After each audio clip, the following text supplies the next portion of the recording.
ഇന്ന് നമുക്ക് എളുപ്പത്തിലൊരു മന്തി തയ്യാറാക്കാം. അതിനു വേണ്ടി മസാലകളൊന്ന് പൊടിച്ചെടുക്കാം.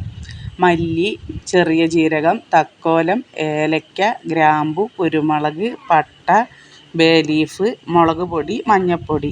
ഇത് നമുക്ക് നന്നായി ഒന്ന് ചൂടാക്കിയെടുക്കാം. ചെറിയ തീയിൽ നന്നായി ഒന്ന് ചൂടാക്കിയതിന് ശേഷം തണുത്താൽ മിക്സിയുടെ ജാറിലിട്ടൊന്ന് പൊടിച്ചെടുക്കാം.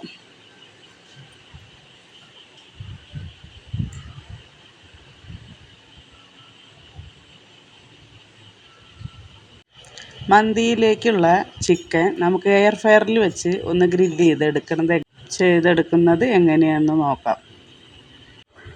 ആദ്യം കുറച്ച് വെള്ളം അതിലേക്ക് ഒഴിച്ചിട്ട് മല്ലിച്ചപ്പും, സവാള, ഇഞ്ചി, വെളുത്തുള്ളി, ക്യാപ്സിക്കം, തക്കാളി എല്ലാം കൂടി ഒന്ന് അതിലിടുക.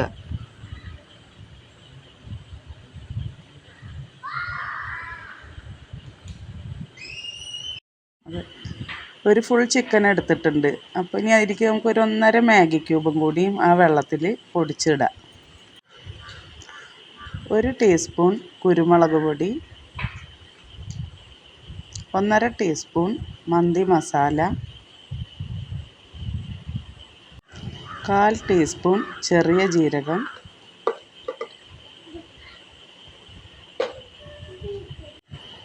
ഒന്ന് നന്നായി മിക്സ് ചെയ്ത് കൊടുക്കുക.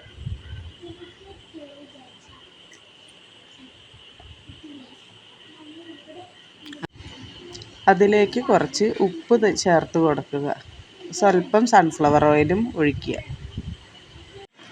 എന്നിട്ട് ഗ്രില്ല് വെച്ചതിന് ശേഷം ചിക്കൻ മസാല പുരട്ടി വെച്ചത് അതിൻ്റെ മുകളിലേക്ക് വയ്ക്കുക. മന്തി മസാല, മുളക് പൊടി, ഉപ്പ് എല്ലാം നന്നായി ചേർത്ത് ഫ്രിഡ്ജിൽ 2 മണിക്കൂർ വെച്ച ചിക്കനാണ് ഇപ്പോൾ നമ്മളെടുത്ത് ഗ്രില്ല് ചെയ്യാൻ വെക്കുന്നത്. 200 ഡിഗ്രിയിൽ 20 മിനിറ്റ് വൺ സൈഡും വീണ്ടും 200 ഡിഗ്രിയിൽ 20 മിനിറ്റ് മറ്റേ സൈഡും വെക്കണം. 40 മിനിറ്റ് മൊത്തം വേണം ചിക്കൻ വെന്തെടുക്കാൻ. ഇനി നമുക്ക് റൈസ് തയ്യാറാക്കിയെടുക്കാം. വെള്ളത്തിലേക്ക് ആവശ്യമായ ഉപ്പ് ചേർക്കുക. ഒരല്പം കുരുമുളക്,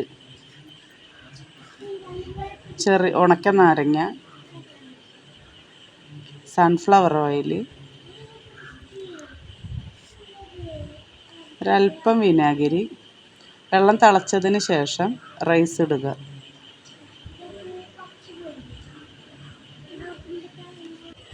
ഇരുപത് മിനിറ്റിന് ശേഷം നമുക്ക് അരി ഒരു 1/4 ഭാഗം വേവായിട്ടുണ്ട്, ഊറ്റിയെടുക്കുക. 2 മണിക്കൂർ കുതിർത്ത അരിയാണത്. അപ്പോൾ ചിക്കൻ ഏകദേശം ആയിട്ടുണ്ട്. ഒരു സൈഡ് ആയിട്ടുണ്ട്. ഇനി നമുക്കിത് എടുത്തിട്ട് മറ്റേ സൈഡും കൂടി ചിക്കൻ നമുക്ക് പൊട്ടാണ്ട് മെല്ലെ എടുത്തിട്ട് ഒരു പ്ലേറ്റിലേക്ക് മാറ്റി വയ്ക്കുക.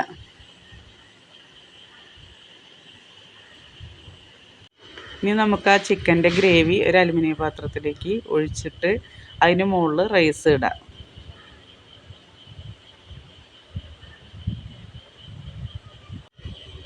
എല്ലാ റൈസും സെറ്റ് ചെയ്തതിന് ശേഷം ബാക്കി ഗ്രേവി അതിൻ്റെ മുകളിൽ ഒഴിച്ചു കൊടുക്കുക. അതിന് മുകളിൽ അല്പം ക്യാരറ്റും പിന്നെ പച്ചമുളകും കുത്തി വയ്ക്കുക.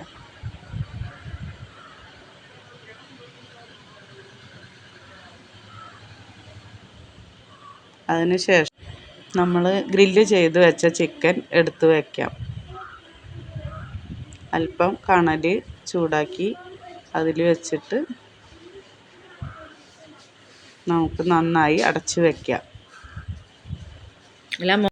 അതിന് ശേഷം ഒരു 20 മിനിറ്റ് ചെറിയ തീയിൽ വെച്ചിട്ടൊന്ന് ദമ്മിട്ടെടുക്കാം. അപ്പോൾ നമ്മുടെ ഈസി മന്തി റെഡിയായി.